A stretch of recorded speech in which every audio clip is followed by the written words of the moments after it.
welcome to Tune In Tuesday at 2. So today is part 2 of I had this name completely right and all of a sudden I can't say it. Suminagashi paper, which is Japanese marbling paper, and this time with color, and we're going to add additives to it for different special effects. So I think we should just get into it. So I'm going to turn this around. So last week, I showed how to make Suminagashi paper, but with black and white. And I used this Sumi ink with photo flow. And I mean, that's how I made this paper. I thought it was gorgeous. I also played around with using Liquitex acrylic inks in different colors. This also works with photo flow. But what worked the best, well, actually, let me kind of just show you the supplies before I go what works the best.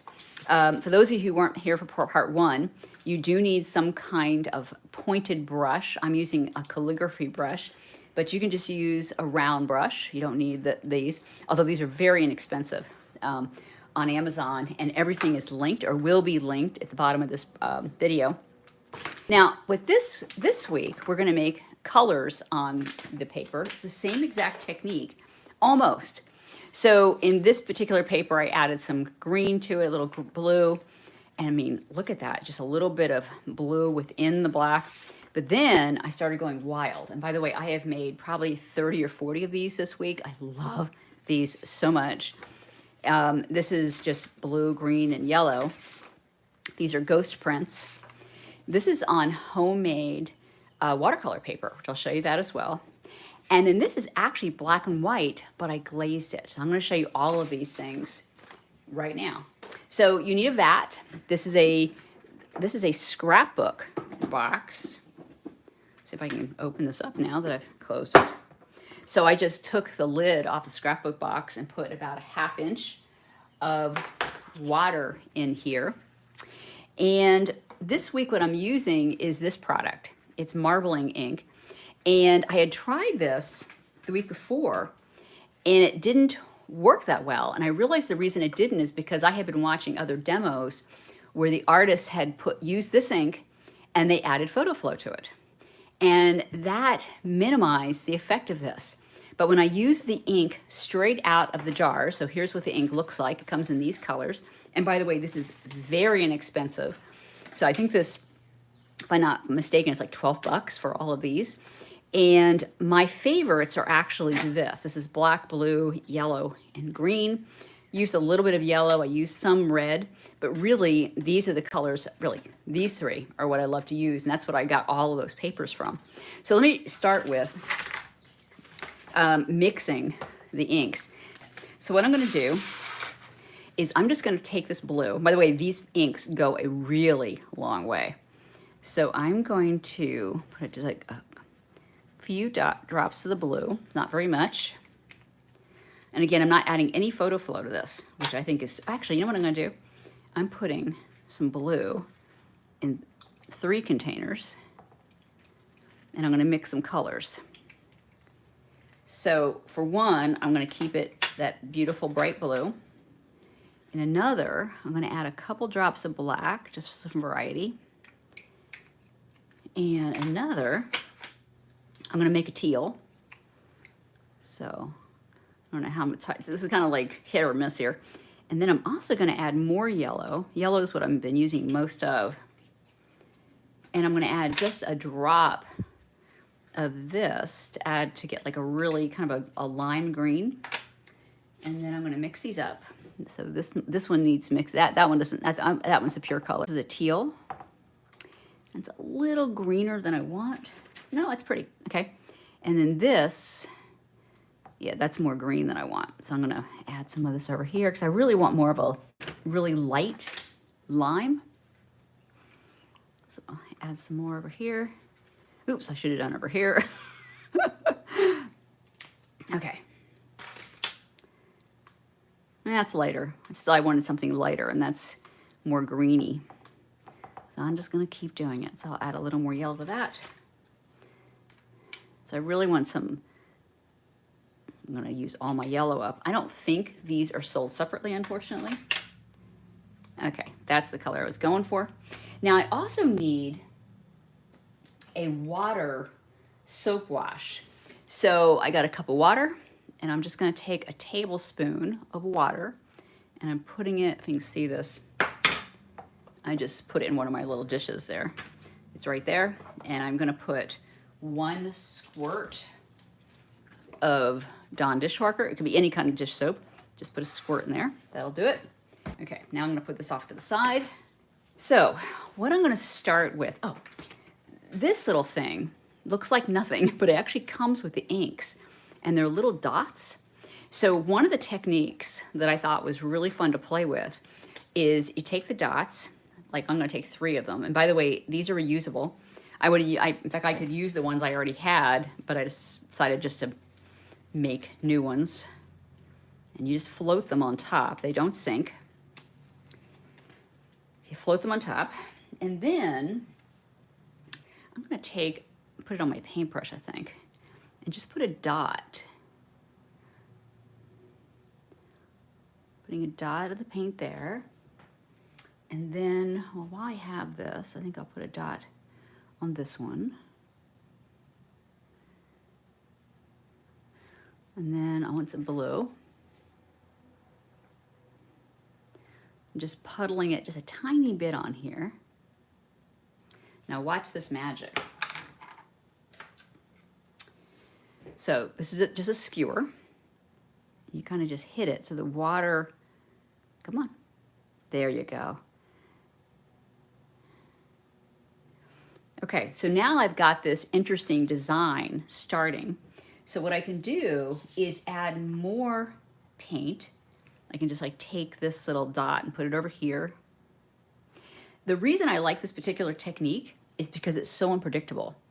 So these dots kind of help form the design I'm going to get. I'm putting a little green on this one. I can bring this one over, add a little more of that kind of, now my green, I meant to make, oh well, doesn't matter. It's getting a little more greeny. So this one just sank and just came right back up. But you can see the inks just kind of do their own thing, which I think is super cool. So I need a little bit more. I'm gonna just move this one over here. I wanna, so now it's just going to, look at these beautiful shapes. They just happen without me having to do anything. Okay, this one's coming up again for air. And it just, yeah, I just think that's beautiful. Now, so I've got the beginning of a nice mosaic here. Here's one of my plain paintbrushes. It's clean. And I'm gonna dip my paintbrush in the soap and water mixture. And watch this, so you can see this. It makes little, the less soap I have, the smaller the hole it is. So I've got little round holes wherever I want them, which I think is a really cool effect. So I like that. This is rubbing alcohol. It has to, ooh! Okay, so I just poured some in. So this is 91% rubbing alcohol. Oh, okay, now I'm gonna need more ink. So let me get more ink on here since I just distributed this unintentionally. But you know, there's no real unintentional, right? It just all is supposed to be like this. But let me get some more paint in here because I just took too much of it away. By the way, I can smell rubbing alcohol now. So I just kind of like pressing on that. And look how, oh, that was my, my darker blue too, which I really like. So I want that kind of spilled around.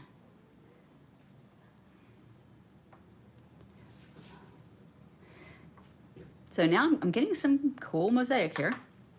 I think though I want some more dark blue. So I'm just gonna put that over there. This is almost ready to go. So I'm just gonna push this. Like to me, the more variety and color I have, the more I like it. Now I've got a lot of white space, so wherever you see there's no ink, that's gonna show up white. Oop, now that is, I don't know how that happened, but I think it actually just shot off of the alcohol bottle. Okay, so here's the first print. Just lay that down. This is just plain old copy paper, by the way, but it's It's 28-pound copy paper, so it's a little heavier than your typical. Now that's going to show white because it's not actually, it's getting it, there's a bubble there. So pull it up. Love that. It's so funny because I got this little white spot there, which I think is perfectly fine. So I'm gonna lay this down. I'm gonna do a ghost print, at least what I'm calling a ghost print, with another piece of paper. And see what we get. So it just needs to be saturated enough so you start to see the design coming up. And I got 3 air bubbles right there, but really I found there's nothing I can really do about that. And I end up liking it anyways. Now, this doesn't pick up as much paint, but you know, every now and then you need, actually a lot of times you need a light value. And this is a beautiful light value that I can use in a lot of my collages. Now, I've got a lot of paint swirling around and I don't need to, actually, I'm gonna take these out. I don't need to empty this out. Instead, I can use, I've already pre-cut. This is just cheaper copy paper, like the cheapest paper I can get. And I'm just gonna skim the top here just to get some of that ink off so you can see it on the paper. Let's see. Okay, just gonna throw that away. And now I'm gonna do what this is really what I did last week, which was alternating between colors. So I'm gonna do an alternating between the green and the blue. And there's a little bit of blue haze on here, which is perfectly fine. And what you do is you barely touch the top. You just want it enough so you can start seeing the color come through. Yeah. And the longer you let it on the surface, the darker and the bigger the circle will be. So I'm alternating between like the blue black and kind of the apple green is what I'm going for here. And I want to see if I can get a darker color. So by the way, I'm actually, oh, there you go. So I'm not actually cleaning my brush in between. The blue is going into several different blues. So you just go kind of quickly in between these as a beginning step. Let's see, get a little more going over here. Really like the dark, big circles too.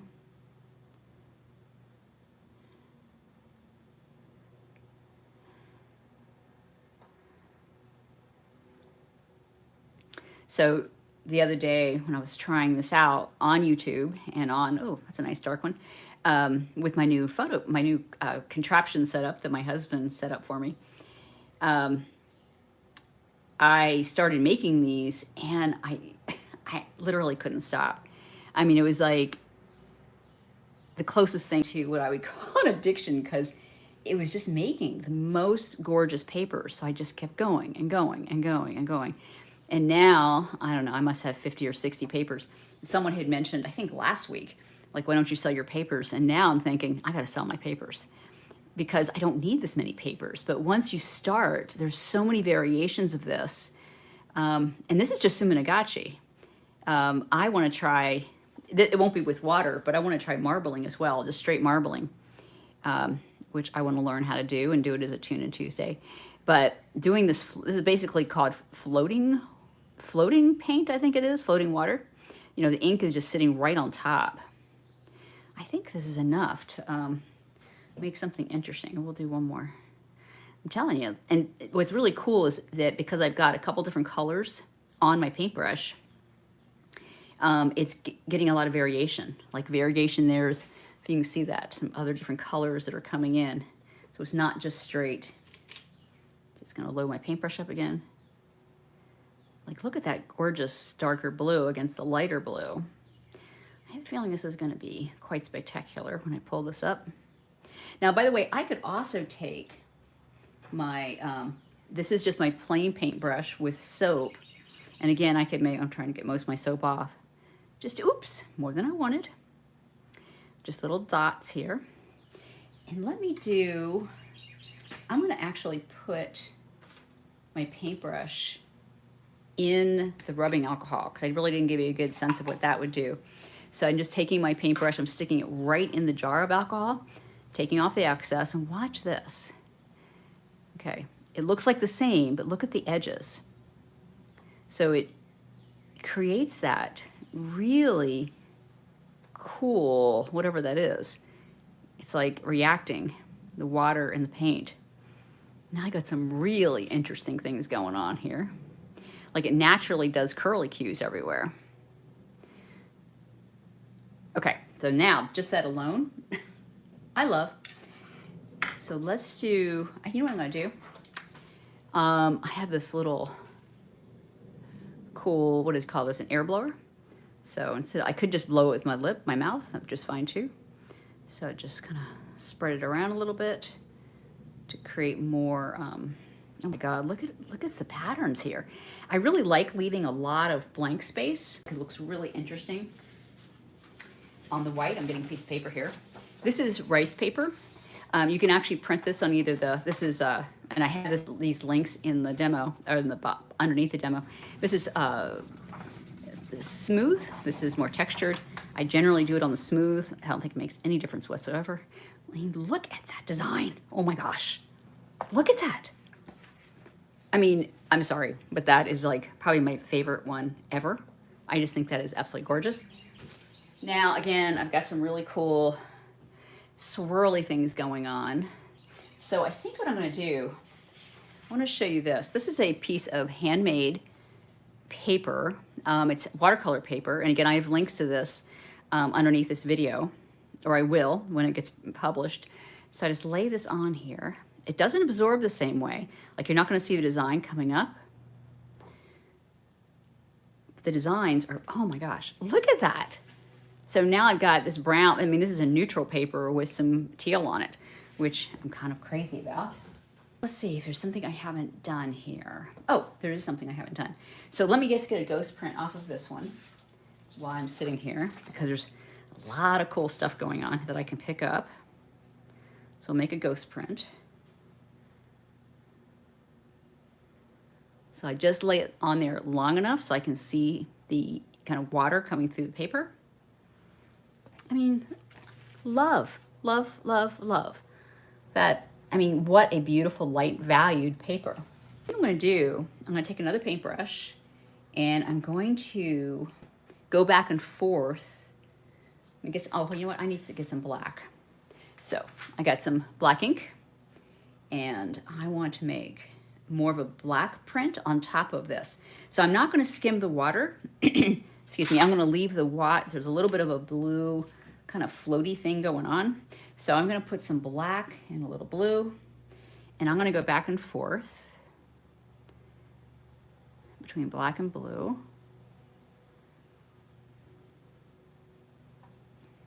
So the reason I love this particular product, which is this marbling product, is because I don't have to bother with the photo flow. And it does have a black, so although I love the Sumi ink works fantastic for this. By the way, I'm switching to a, see if I get any difference. I got black and I got soap. That's soap. Here's, oh yes, now we're talking. Oh my gosh. Okay, I'm telling you, there is something so freaking meditative about going back and forth like this. So, get more soap, get more black. I'm taking a tiny bit off. There you go. And a lot of it, how big the ring is how long you sit it there, how much inks are on here. So you just kind of keep playing until you have the effect that you like.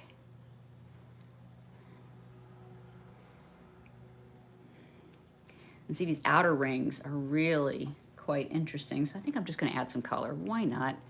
Because I love all the variation. Oh, this one is kind of weird. Let me get some teal in there. Maybe that'll work better. Yep. And this one is black, and it's not picking up the black. So, as I mentioned last week, sometimes it just mysteriously stops working, probably because I am a novice at this. And I'm learning as I go. You don't know how this is going to work. Oh, that's beautiful. So that big pile of, there's a big pile of ink underneath. And that is from putting down a whole bunch of ink. It just floated to the bottom. Okay, I think that is gorgeous. And somehow I'm getting little dots. But I want to show you another way of getting dots. You take a toothbrush, and I can put this either in the paint itself, so I'm actually putting this in some green. Watch this. Look at that. Beautiful. I'm getting just beautiful variations there. The other possibility is I can put this in the soap, and it does the same thing. You just get different kind of, oh my gosh, I didn't mean to do that. But that's okay. In fact, I can fix that by just putting some more in here, hopefully. Fill in that blank a little bit. And by the way, thank you. There's a lot of you watching this live, so thank you. I'm very, very touched that you're here with me. Okay, I'm not gonna be able to fill it in all the way, but I am gonna take some of that green on my paintbrush and see what I can do with it. Because it just adds, okay, there I did it again. So what I'm gonna do to fix this, although I don't really think there's any mistakes, I'm gonna take my skewer, just kind of draw this through it so I can get some paint moving around in some empty spaces. I think that's kind of getting there. But again, you know, it's hard to tell what the design is going to be because there's a lot of paint that's now swirling around the bottom that I'm not going to pick up. I love this blue right here, and I love that. So I think rather than mess with it anymore, I'm getting a piece of copy paper. This is actually 2 different prints I could do here. Okay. Lay that down. It's almost saturated. And pull it up. Now, this one's a little odd, but I still like it. You know, a lot of people say I should wash this off, so you can see some ink running around here. But I've tried washing it off, and it really makes no difference in the finished product, so I'm not going to bother. I'm actually going to put the lid back on this, just so that I can use this as a surface. So I made these last week, and they're just black and whites, which I really think are, I mean, really quite stunning. This is a real dark, I use it just pure black. This was a ghost print, so it's a little lighter. But I wanted to show you how to basically put a glaze on these so you can get them the color you want. You know, the only downside of using these inks is that these inks are what they are. I mean, I can mix them a lot. You know, I've been mixing these 3 quite a bit, adding a little green to it, but they're not really the colors I use. The colors I've been using for all of my papers, for Collage Joy, Collage Kickstart, are these. This is Phthalo Blue Green Shade. This is Hansa Yellow. I also have a red. But the red, by the way, the red from this collection produces a pink. And that's what I find with a lot of the marbling. You get a pink. The orange is gorgeous. There's the orange. But the red I'm not so crazy about. So I'm going to do a glaze of my teal onto here. And so all I'm going to do, I'm taking a clean cup, and where did I put my paint? Okay, there it is. Okay. So I've got my blue, and I'm really sorry that my screen's so big. It worked perfectly when I tried this out the other day. So I'm going to put a little blue in here, and I'm going to add a lot of water to it because I want it to be very, very runny for my glaze. Now, I could also put, what did I try? I could put a real glaze in it. Like I could put a glazing medium. I could put a gloss medium and do the same thing, which is something I did in Collage Joy. Basically to change your papers so they match your palette. So I would like to have some papers that are my exact color on my palette. So this is very watered down, and you just, let's see if I can need some more of my brush. So this is showing my brush strokes, which I don't want it to do, but you can see the, yeah, now it's working. You can see the color coming up underneath. So this is my exact color. It's Phthalo Blue Green Shade. So this is one way to correct papers that you really want in a certain palette. So I really believe in doing a very limited palette, mixing 3 primaries together so that you have, there. And now that is a whole different look, and it's kind of like a dark blue, which I think is just really beautiful. Thank you for all of you. God, there's so many of you here. Thank you. I am very, very honored. Curious how you mount the rice paper to wood paper. So I'm not mounting that paper itself. What I'm doing is using it in a collage. So I will rip it up, and I am going to show that. But I'm probably going to make like 4 or 5 different papers over 4 or 5 different weeks, and then show you how I would actually pull them all together into a single collage. You said, where can I get Sumi ink? This is actually on Amazon, and when this is posted to YouTube, you'll see a link to all of the supplies, the marbling, the Sumi ink. I used a rinse aid as my surfactant, as Kodak are discontinuing the photo. No way. Well, another way of getting around the surfactant is using the marbling ink. That really was an amazing thing. It is so much fun. And the result, I have to show you, I'm gonna take this off the camera. I'm gonna show you my floor. Here's my floor. It's literally underneath my chair. So these are all the papers I just made. Oh, great, I just broke my chair, my thing over them. But I have got, I don't know how many, I must have, 100 is probably not an exaggeration, and that's just for this week. So that's why I'm gonna try to figure out a way to bundle them up and possibly sell them, just because I can't store them all. Anyways, thank you to every single one of you who took a chance this week. Can you use acrylic ink? Yes, you can. I used Liquitex acrylic ink, but all inks are not created equal, and all colors are not equal. So different colors of acrylic inks, you definitely need photo flow. I think you can also use soap and water with it as the surfactant. You're welcome, Kelly. So you just have to experiment, because like reds, I think, require less surfactant than blues do. So you kind of have to play with the ratio. That's why the marble ink is so easy, because you don't have to do all that playing with ratios of the photo flow. And someone just said that it was out of stock. So I don't know about that. There are other ways to get photo flow, other products. You can get it by the gallon too. I ordered gold Sumi ink and it did not work for Suminagashi. You know, it's funny because I was gonna buy gold. I'm glad you told me that. Could flow medium? It could. It's actually possible. Someone told me that. I use grandkids bubbles as surfactant. Yes, that's what I was thinking, Kelly, that you could probably use soap and water, because soap and water is one of the things I'm using to get some of that technique. So you can probably put soap and water in it. Orange Sumi ink doesn't work either. Good to know. But this marbling ink does, because somehow it floats on water natural. I mean, that's what it's made to do. So anyways, I'm going to let you all go. I'm going back to work. Thank you for joining me, and I will see you next week for another paper, which is really cool. Next week is, oh my gosh, I can't even tell you what next week's is.